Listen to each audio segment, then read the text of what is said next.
ନାଇଁ ମୁଁ କେମିତି କଲି ଦେଖନ୍ତୁ ଅଲଗା ଅଲଗା କଥା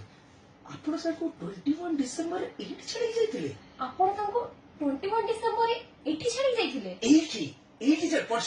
ଏଇଠି ଉପରେ ଷ୍ଟ୍ରେସ୍ ଦେଲି ଆଚ୍ଛା ସେଇଟା ଡ୍ରାମା ସେଇଟା ଶିଖିବ ନା ଆଉ କୋଉଠି କୋଉ ଜିନିଷ ଷ୍ଟ୍ରେସ୍ ଦିଆ ହୁଏ କୋଉ ଷ୍ଟ୍ରେସ୍ ଆପଣ 21 ଡିସେମ୍ବରରେ ତାଙ୍କୁ ଏଇଠି ଛାଡିକି ଯାଇଥିଲେ ଆପଣ ତାଙ୍କୁ 21 ନା ଡିସେମ୍ବର ଆପଣ 21 ଡିସେମ୍ବରରେ ତାଙ୍କୁ ଏଇଠି ଛାଡିକି ଯାଇଥିଲେ ଆପଣ 21 ଡିସେମ୍ବରରେ ତାଙ୍କୁ ଏଇଠି ଛାଡି ଯାଇଥିଲେ ତାଙ୍କୁ ଏଇଠି ଛାଡିକି ଯାଇଥିଲେ ଏଇଠି ଛାଡିକି ଯାଇଥିଲେ ବାସ୍ ଚलो ସେ ପୁଣି ଭଲ ଗୀତ ଲେଖୁଥିଲେ ବାସ୍ ଏଇଠି ଉପରେ ଦେଖ ଷ୍ଟ୍ରେସ୍ ଦେଇଛି ଯିବା ଟେକି ସେ ପୁଣି ଭଲ ଗୀତ ଲେଖୁଥିଲେ ଆପଣ ତାଙ୍କୁ ଏଇଠି କନଫ୍ୟୁଜ हो ना बेटा ସେ ପୁଣି ଭଲ ଗୀତ ଲେଖୁଥିଲେ ଆପଣ ତାଙ୍କୁ